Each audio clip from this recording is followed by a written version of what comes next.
Namaste, beautiful souls. Welcome back to this Arthurian series. And today the topic is the Wheel of Fortune.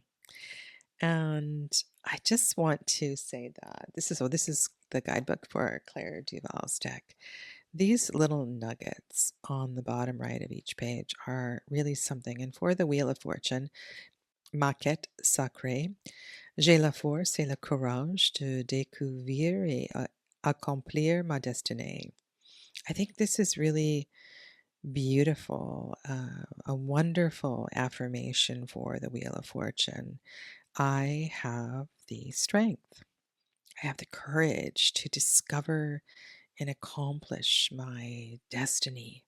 So, regardless of how life may change, what may be thrown in my direction, I am open and willing to embrace the energy of change, no matter how unexpected or challenging it may be.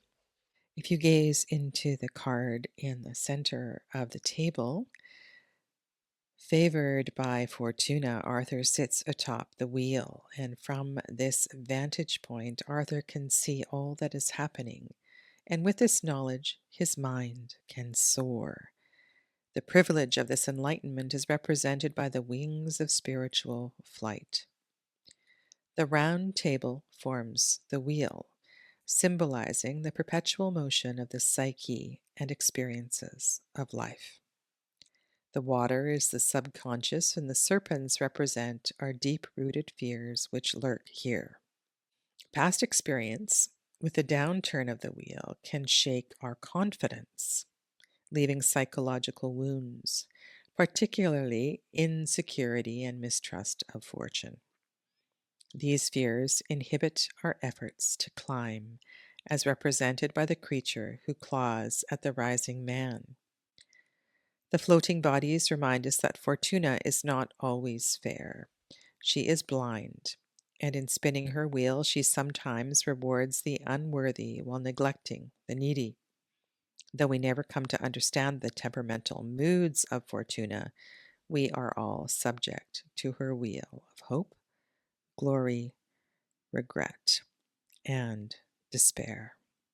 And at any given time, any year, moments and days, we can find ourselves in these unexpected shifts of events or emotions.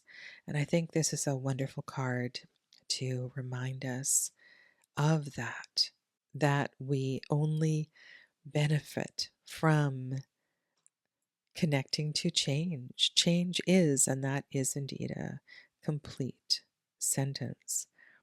Numerologically, the number 10 signals an ending, a completion of sorts. It is big and bold, and it opens doors for us. And when I look at these circles and mirrors and round tables, it's almost like these are portals and windows to the next stage. And then, as a reduction, as a number 1, this is a reinforcement and a promise that this new beginning is here for us to indeed start again, and never at the same level. We never necessarily, we don't repeat where we've been. It's like a leveling up. We go forward, and change is always, I believe, for our greater good, though we may not see it at the time.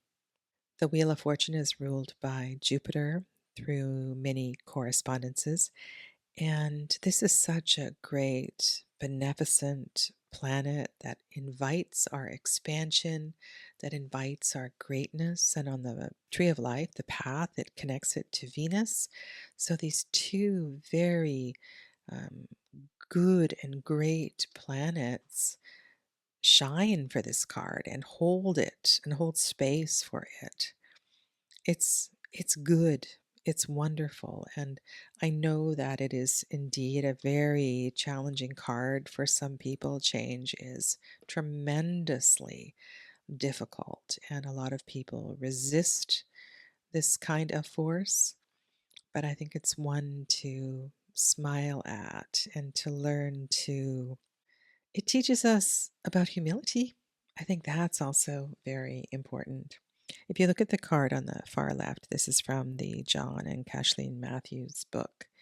The first meeting places and assembly points were probably the stone circles such as Stonehenge, which Geoffrey of Monmouth says was magically transported by Merlin from Ireland as a memorial for Uther Pendragon. Such legends are not without foundation, for we know that such megalithic monuments were indeed the focus of seasonal assembly. It is Merlin also who speaks of the making of the round table after the fashion of earlier tables, including the table of the Last Supper within the Dido Perceval. He speaks there also of a third table, which was made by Joseph of Arimathea, the table of the Grail. We see here these three tables superimposed one above the other, the stone circle of ancient sacred assembly, the round table of the medieval Arthurian legend, and the starry circle, which is the gathering point for the disincarnate archetypes who mediate the powers of the Grail. When all three tables are aligned, then all levels of life are likewise harmonized with the cosmic laws governing our world. How beautiful is that? It reminds me of the power of connection to the lunar cycle. If we only lived our life in the flow of the lunar cycle and waxed when it was waxing and learned to wane as it was waning, how much easier life would be. And from Anna Marie Ferguson, Arthur's Dream. Mordred had raised an army against his father, the king. On the eve of this last battle, Arthur had a dreadful dream. He found himself lost in a wood of wild beasts. All about him they feasted on the bodies of his dead knights. Terrorized by the sight, Arthur ran until he reached a clearing. It was a gentle meadow covered with clover and wild flowers. Shepherds tended the flocks under an avenue of trees where silver vines hung heavy with grapes. From within the clouds appeared a beautiful woman dressed in embroidered silk and ribbons of gold. In her hand she carried a wheel which she occasionally spun. A fine chair was fastened to this wheel, and below it, clinging to the rim, were two kings. Both were as white as chalk as they desperately tried to reach the chair. The man closest to the chair wore a cloak of silver embroidered with crosses of gold, while the other wore a cloak of blue decorated with gold fleur-de-lis. Fortuna picked up Arthur and set him upon the chair. She then fed him all manner of fruits and wine, asking that he drink to her. Fortuna showed him much affection, but with time she took on a menacing mood and began to threaten the king. Arthur became aware of deep water below him, in which hideous serpents spat and thrashed about. With the words, "Thou shalt lose this game," Fortuna suddenly spun her wheel, and in his fall from grace, Arthur crushed his jaw, while the spinning wheel broke the rest of his bones, leaving him to be torn apart by the monstrous worms. The terrified Arthur awoke, but soon drifted into a half sleep, and in this state the ghost of Gawain appeared to him and warned him not to fight the following day, for if he did, he would surely die.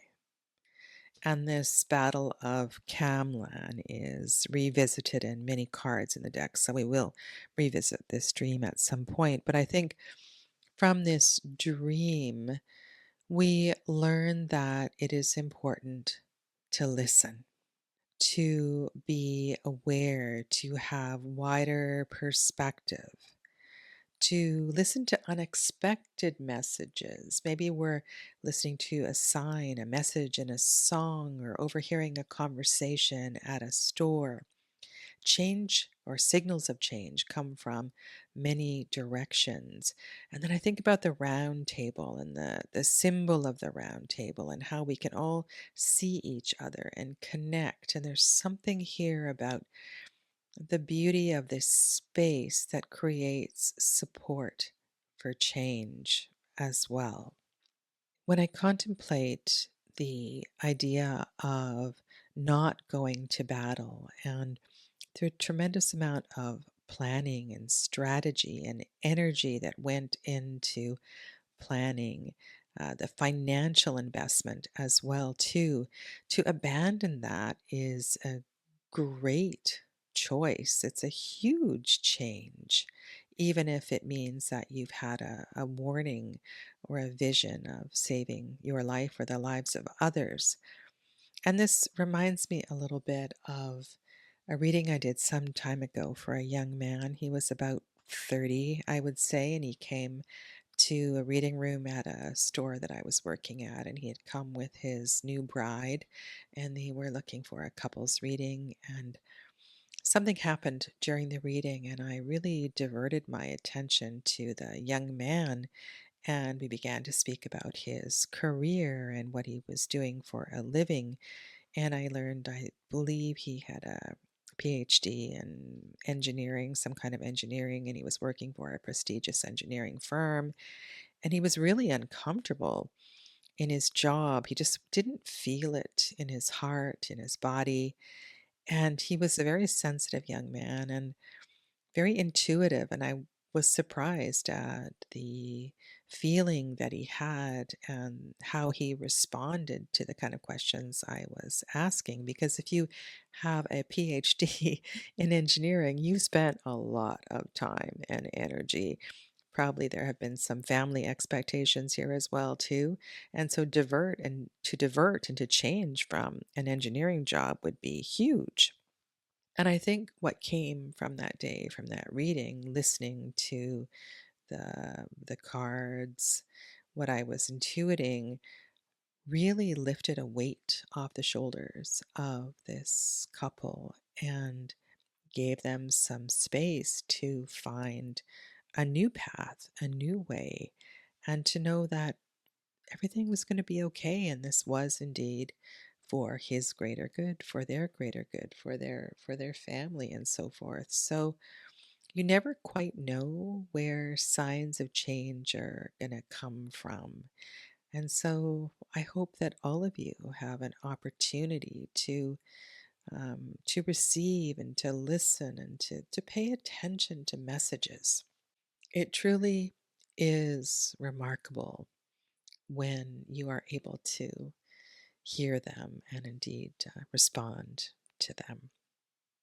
So let me know what you think of this card and how you have responded to it in the past. I look forward to your feedback as always. Take good care. Namaste.